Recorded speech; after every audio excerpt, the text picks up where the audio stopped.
ठरलं तर मग मालिकेच्या आजचा भाग खूपच जास्त इंटरेस्टिंग आहे, त्यामुळे व्हिडिओ शेवटपर्यंत नक्कीच बघा. चला तर मग आजच्या भागाला सुरुवात करूया. सगळ्यात आधी आपण पाहतो की खूपच जास्त सायली चिडलेली असते आणि सायली त्या चिडलेल्या आवेगात लगेचच प्रियाला म्हणत असते की या सगळ्यावर माझा अधिकार आहे, माझा हक्क आहे, त्यामुळे ना मी तुला ना काही भेटू देणार नाही. आणि असं म्हणूनच ना आता ती मात्र प्रियाच्या हातात ना ती चावी हिसकावून घेत असते. त्याच वेळी आता ती चावी हिसकावून घेताना इकडे मात्र आता सायली आणि प्रियामध्ये वाद वाढत चाललेले असतात. प्रिया ही सायलीचं ऐकत नसते, कारण तिला आता ती चावी हवी असते. तिला आता एवढे अधिकार मिळाले आहेत म्हटल्यावर ते आता तिला सोडायचे नसतात आणि त्यासाठी ती कोणत्याही थराला जायला तयार असते आणि म्हणूनच ती आता चावी हिसकावून घेत असते. पण चावी काही केल्या आता सायली मिळू देत नाही. म्हणूनच आता त्या दोघींमध्ये भांडणं सुरू होतात.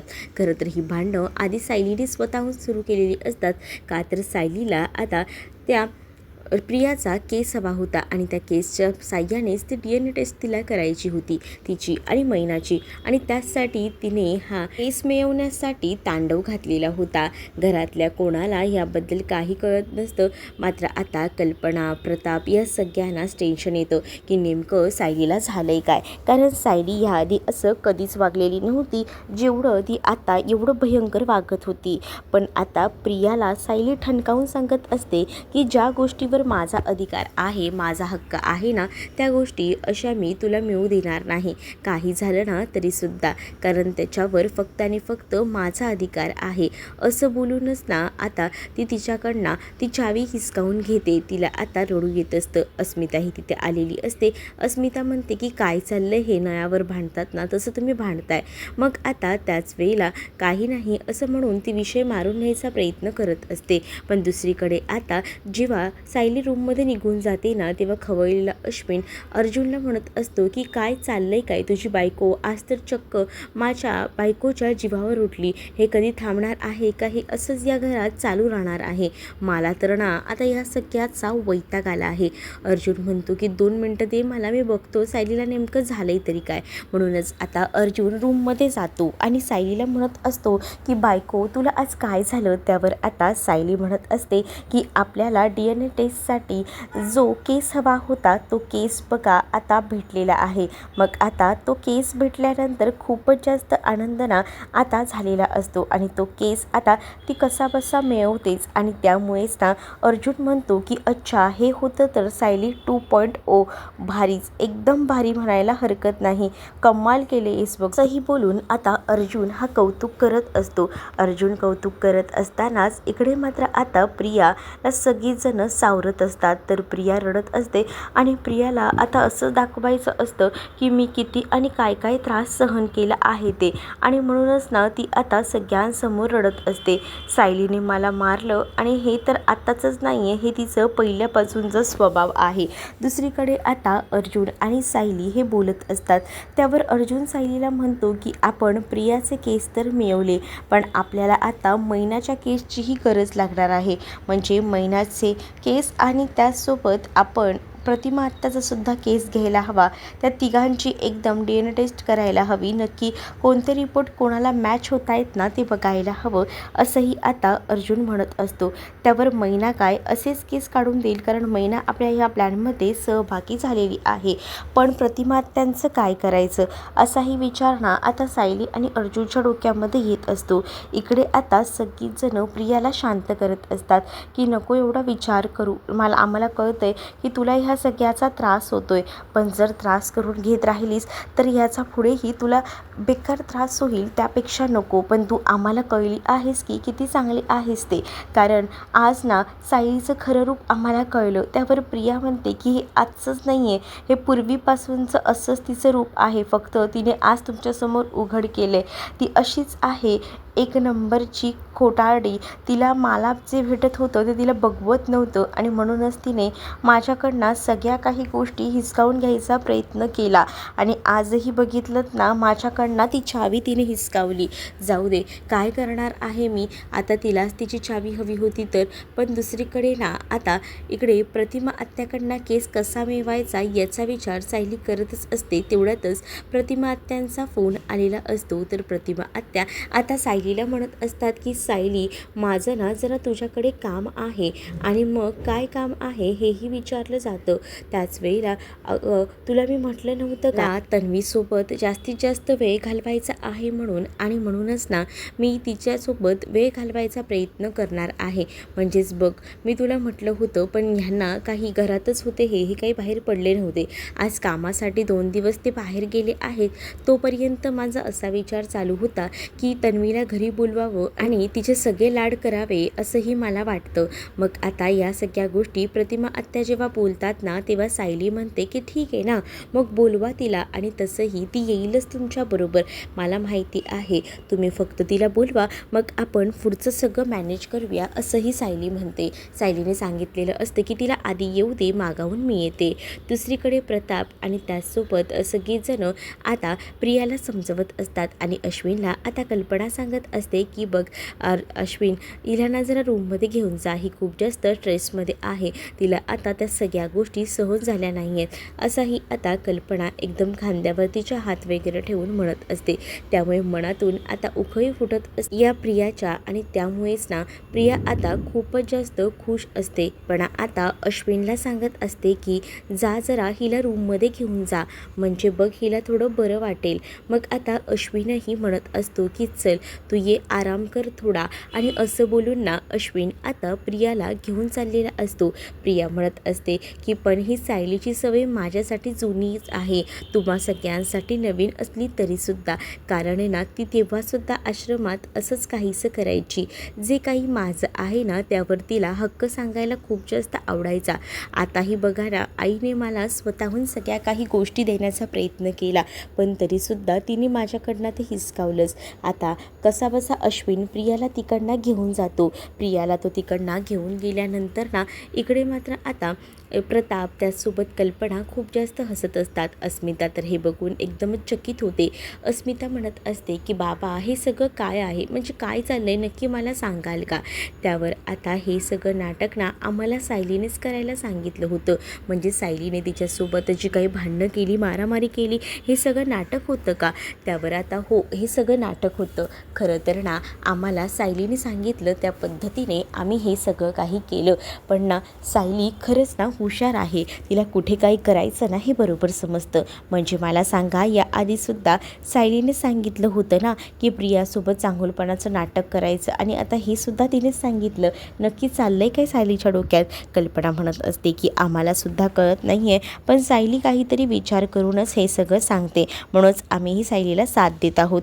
दुसरीकडे आता प्रतिमाने फोन करून प्रियाला तर बोलवायचं ठरवलेलं असतं आणि सायलीलाही आता प्रतिमा आत्यांकडे लवकरात लवकर पोचायचं असतं आणि यासाठी सायलीची तयारी आता सुरू असते. अर्जुन तिला म्हणत असतो की प्रतिमा आत्यांकडनं आता काही झालं तरी केस आणायला हवा, पण प्रतिमा आत्याला कळायला नको हां की तू तिचा केस घेत आहेस असंही आता म्हटलं जात असतं.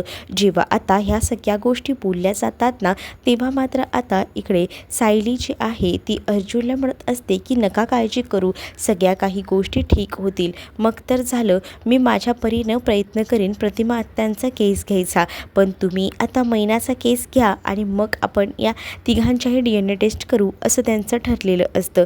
पण सायली ना प्रियासोबत जाणार नसते, ती थोडी मागून जाणार असते, कारण जर ती तिच्यासोबत गेली तर पुन्हा संशय येण्याची शक्यता असेल ना, म्हणूनच ती आता हे सगळं काही करत असते. दुसरीकडे आता अर्जुन तयारी करत असतो आणि त्याची सुद्धा आता खूप जास्त धावपळ होत असते बाहेर जाण्यासाठी, आणि त्यासाठी तो तयारी करून जात असतो. आता मैना आणि त्याचसोबत प्रतिमा ह्या दोघांचे केस मिळाले का ह्या प्रियाचे DNA टेस्ट करणं एकदमच पॉसिबल होणार आहे. मैना काही स्वतःहूनच केस काढून देईल हेही माहिती होतं, पण प्रतिमाचे केससुद्धा घेणं हे खूप मोठा टास्क होता आणि त्याचसाठी सायली प्रयत्न करत होती.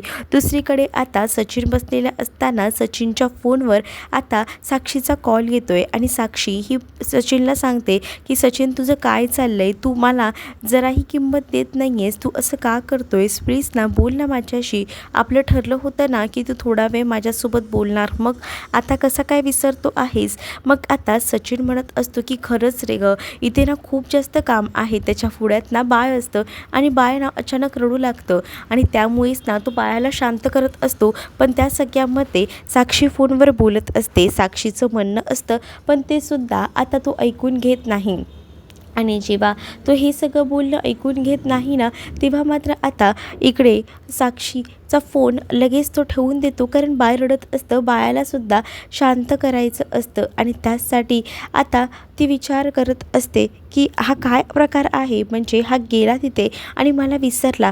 ते बाळ झाले तेव्हापासून मला एवढा विसरला आहेस तू? नाही नाही, काही झालं ना तरी तुला मी मला आयुष्यात ना काढू देणार नाही, मी तुला विसरणार नाही. आणि असा विचार करूनच ना ती आता पुढे जात असते. दुसरीकडे आता प्रिया खूप जास्त अश्विनला रडून दाखवत असते. तेवढ्यातच ना आता फोन आलेला असतो प्रियाच्या मोबाईलवर प्रतिमाचा, कारण प्रतिमाला बोलवायचं असतं.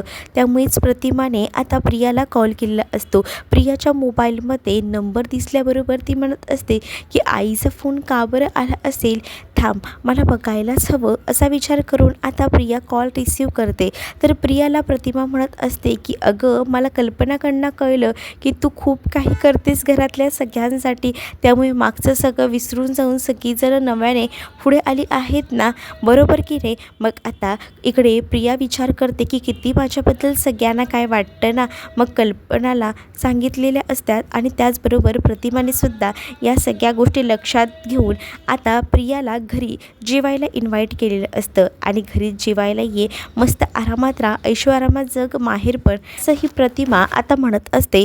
प्रतिमाने सांगितल्याबरोबर आई मी येतेच, मलाही तसंही यायचंच होतं. मुद्दामूनच ती सांगते की मला आठवण वगैरे येत होती. या सगळ्या गोष्टी जेव्हा आता ती सांगते ना, तेव्हा मात्र आता इकडे अश्विन म्हणत असतो की जा, मी तुला सोडतो. मग तर झालं. मग आता प्रतिमाही खुश असते की इथे आता आपण जे प्लॅनिंग केलं आहे ते सक्सेस होतं.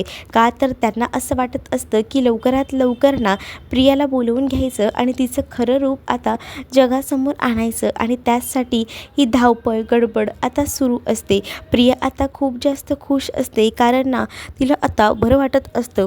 एवढे वेळ वाटत होतं की सगळंच काही हातातनं गेलं, पण आता प्रतिमाने आपल्याला घरी जेवायला बोलवले, तिथेच आता सगळ्या काही गोष्टी आलेल्या असतात आणि त्यामुळेच ना खूप जास्त आनंद आता झालेला असतो. तेव्हाही म्हणत असते ते सुमनला, चला फायनली आपल्याला जे हवंय ते सक्सेस होत आहे. तर दुसरीकडे आता पाहायला मिळत असतं कल्पनाने प्रियाबद्दल एवढ्या गोष्टी सगळ्या चांगल्या सांगितलेल्या असतात, त्यामुळे आता अश्विनही प्रियावर खुश असतो. अश्विन प्रियाला म्हणतो की खरंच ना सगळ्यांची मनं तू जिंकून घेतलीस अगदी तुझ्या या चांगल्या स्वभावामुळे. प्रिया तर म्हणत असते की ह्यांना वाटतंय मी चांगलं वागते, पण हे तर माझं नाटक आहे, असंही ती आता मनातल्या मनात म्हणत असते. पण तिला आता असं वाटत असतं की कधी एकदा तिकडे जाऊन ऐशोआरामात जगता येते, कारण का इथे ना नुसती कामं आणि कामच करायला लागायची आणि त्यामुळेच ना तिला बाहेर जावंसं वाटत असतं. दुसरीकडे अर्जुन आता मैनाकडे गेलेला असतो आणि मैनाला DNA रिपोर्ट करायचे आहेत असं सांगतो. मग आता मैना म्हणते हे DNA टेस्ट म्हणजे काय? त्यावर अर्जुन सांगत असतो की तुम्ही आणि बबली हे दोघंही जण मायलेकी आहात हे सिद्ध करायचं आहे ना, त्यासाठी.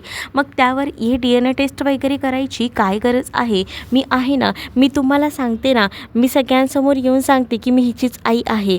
पण त्याच वेळेला असं नसतं, काही रिपोर्ट्स करावेच लागतात आणि जर ते आपण पुराव्यासकट सिद्ध केलं ना तर त्याला किंमत असते. उद्या कोर्टातही आपल्याला फक्त एवढं सांगून उपयोग नाही आहे ना की ती तुमची मुलगी आहे आणि तुम्ही म्हटलं मुलगी आहे तर झालं, त्यासाठी पुरावेसुद्धा लागतात आणि त्यामुळेच ना मला असं वाटतं की आपण ही DNA टेस्ट करायला हवी.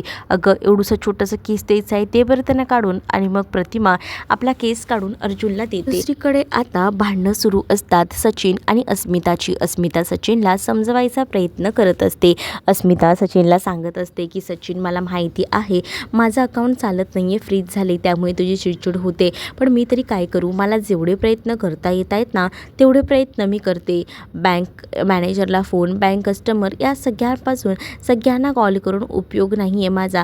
सगळ्यांना फोन करून झाला आहे. ते सगळ्यांनी सांगितले आहेत की 2 डेज वेट करा. पण आता काय करू? मला प्रत्येकाकडनं तेच उत्तर भेटतंय म्हटल्यावर मग आता इकडे जो सचिन असतो तो म्हणत असतो की तू काहीतरी चुकीचा विचार करतेस. मी तुझ्याशी भांडत नाही आहे, पण तुला कळतंय का माझ्या डोक्यावर खूप जास्त प्रेशर आहे. मला पैसे द्यायचे आहेत लवकरात लवकर. पण तुला असं वाटत नाही का की हे सगळं तुमच्या घरातल्यांनी मुद्दामून केलं आहे? अस्मिताचा घरातल्या सगळ्यांवर विश्वास होता आणि म्हणूनच ती सचिनला सांगत होती की तुझा काहीतरी गैरसमज होतोय, उगाच चुकीचा अर्थ काढू नको, कारण घरातले असं काही करणार नाही. परंतु आता सचिनने विष कालवायचं काम केलेलं असतं. अर्जुन मगाशी काय बोलला हे सगळं काही तू विसरतेस का? अर्जुनने म्हटलं होतं ना हे पैसे नेमके तुला कोणाला द्यायचे आहेत, त्यावरूनही तुला समजत नाही आहे का हे सगळं नेमकं कशावरून काय घडतंय ते?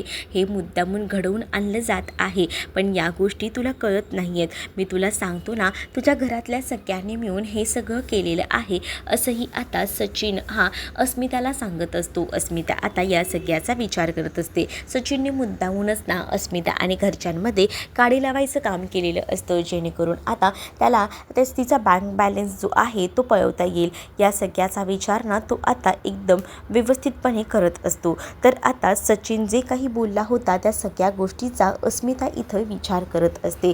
अस्मिताला सुद्धा सचिनचं म्हणणं आता खरं वाटत असतं. सचिन जरा 2 शब्द गोड बोलला की ही अस्मिता लगेचच फसत असते.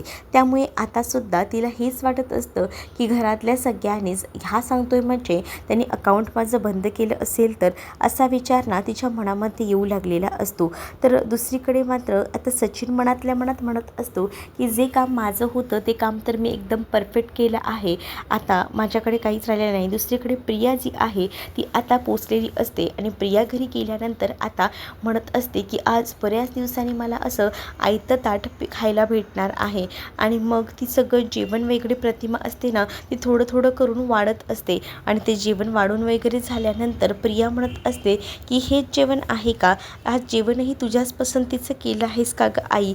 त्यावर मात्र आता मला काही माहिती, तुला काही हवं होतं का वेगळं? असंही आता सुमन विचारत असते.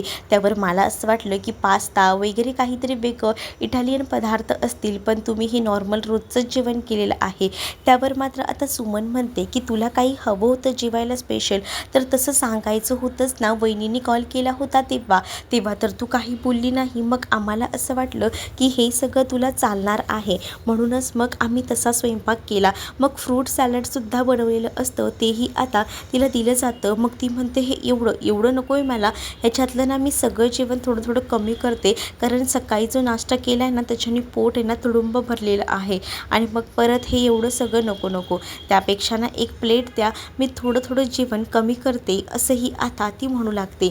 आणि जे काही जेवण तिला एकदम साग्रह संगीत वाढून दिलेलं असतं, 2 भाज्या त्याचसोबत डाळ, या सगळ्या गोष्टी एका ताटामध्ये ती कमी करते, कारण तिला हे सगळं नको असतं. प्रतिमाचं मन तिथेच तिने मोडून टाकलेलं असतं. प्रतिमा बिचारी आतून खचून गेलेली असते, कारण आहे ना तिला हे सगळं काही सहन होत नसतं.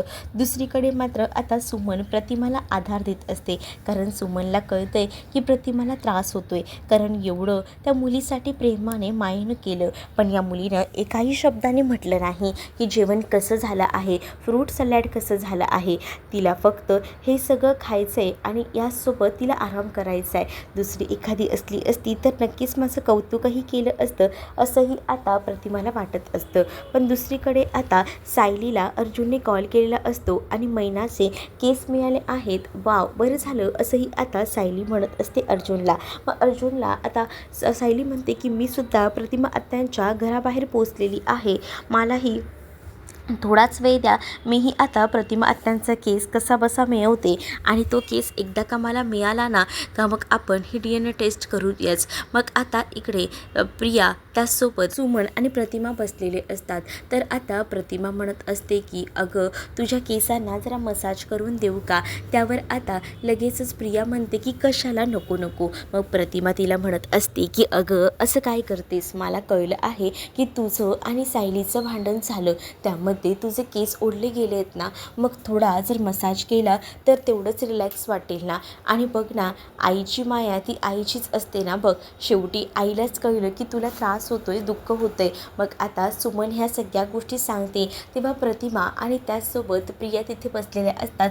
तर प्रतिमा ही प्रियाला केसाला तेल लावून मसाज करून देत असते. मग आता जेव्हा ती मसाज करून देत असते ना, तेव्हा प्रिया विचार करते की चला फायनली आपल्याला इथे आल्यानंतर जर आराम तरी मिळतोय. पण ना ती केसवर तेल लावून देत असताना सुद्धा ना आईसोबत म्हणजेच प्रतिमासोबत बोलत नसते. म्हणून सुमन आता प्रियाला म्हणत असते की काय गं, तू असं का वागतेस, म्हणजे मला कळलं नाही. मग प्रिया म्हणते का काय झालं आहे. सुमन म्हणते अगं जेवतानाही तू बोललीच नाही काही गोष्टी, आणि आता तुझ्या केसांना तुझी आई तेल लावून देते तरीसुद्धा तू तो मोबाईल घेऊन बसलीस. जरा बोल ना, बोलशील तर आईचं आणि तुझं बॉन्डिंग जरा आपल्यालाही समजेल, असंही सुमनचं म्हणणं असतं. पण इथे आता काही केल्या ती बोलायला तयार नसते. आणि त्याच वेळेला आई, तू माझ्याबद्दल चुकीचा समज करून घेऊ नकोस, पण तुला माहिती आहे ना ती सायली कशी आहे ते. तेवढ्यातच आता सायली तिथे आलेली असते. सायलीला अचानक आलेलं बघून प्रिया लगेच म्हणते की तू इथे काय करतेस. त्यावर सायली म्हणते जसं हे तुझं माहेर आहे ना तसंच हे माझंसुद्धा माहेर आहे. कारण रविराज काका आणि प्रतिमा आत्यांनी मला त्यांची मानलेली मुलगी मानलेली आहे, आणि त्यामुळे तू जशा हक्काने या घरात येतेस ना तशी मीही या हक्काने या घरात येणारच आहे, असंही आता सायली म्हणत असते. सुमन आता म्हणत असते सायलीला अगं जेवतेस का गं. पण सायली म्हणते की नाही, मी जेवून आली आहे. मग ठीक आहे, थोडंसं फ्रूट सलाड केलं आहे ते खाऊन घे. आणि मग ना आता सुमनला सायली म्हणत असते की ठीक आहे, तुम्ही एवढाच हट्ट करताय तर मी फ्रूट सलाड खाईन. मग आता ती फ्रूट सलाड आणण्यासाठी म्हणून का होईना सुमन आतमध्ये जाते. इकडे आता सायलीला फ्रूट सलाड दिलं जातं. तोपर्यंत ती आता सायलीही विचार करत असते की प्रतिमा आत्यांचा केस मिळवायचा आहे. मग सायलीच्याही डोक्यात हे सगळं बघून एक कल्पना आलेली असते की प्रतिमा आत्याच्या केसांना जर आपण मसाज करून दिला तर आपल्याला तो केस मिळू शकतो. मग इकडे आता सुमनने सायलीला फ्रूट सलाडची वाटी आणून दिलेली असते, आणि फ्रूट सलाड जेव्हा सायली खाते ना तेव्हा ते फ्रूट सलाड खाऊन तिला खूपच जास्त आनंद होतो. तिला ते आवडतं आणि ती वर हेही म्हणत असते की खरंच ना खूपच छान झालं आहे, आणि आई हे कसं सगळं केलं आहे हा मोठा प्रश्न तिचा असतो. मग या सगळ्या प्रश्नांमुळे ना प्रतिमा सुखावते, कारण प्रतिमाला हेच वाटत असतं की हे सगळं काही ना प्रियानं स्वतःहून विचारायला हवं. पण प्रिया तर याबद्दल काहीच बोललेली नव्हती. पण सायलीच्या तोंडून हे सगळं ऐकून बरं वाटलेलं असतं. दुसरीकडे साक्षी ही आता भांडीवाल्याचा वेश करून सचिनला भेटायला गेलेली असते, आणि प्रियाला धक्का लागल्यामुळे ती आता तिथेच पडते. आणि सायलीला सुद्धा आता प्रतिमा आत्यांचा केस मिळालेला असतो, त्यामुळे DNA टेस्ट करणं एकदमच सोपं झालेलं असतं. पण प्रियाच्या धक्क्यामुळे इकडे आता साक्षीचं खरं रूप सगळ्यांसमोर येईल का हे पाहणं तितकंच इंटरेस्टिंग ठरणार आहे. तुम्ही जर आपल्या चॅनलवर नवीन असाल तर चॅनलला नक्कीच सबस्क्राईब करा. चला तर मग भेटूया पुढच्या भागात. तोपर्यंत टाटा, बाय.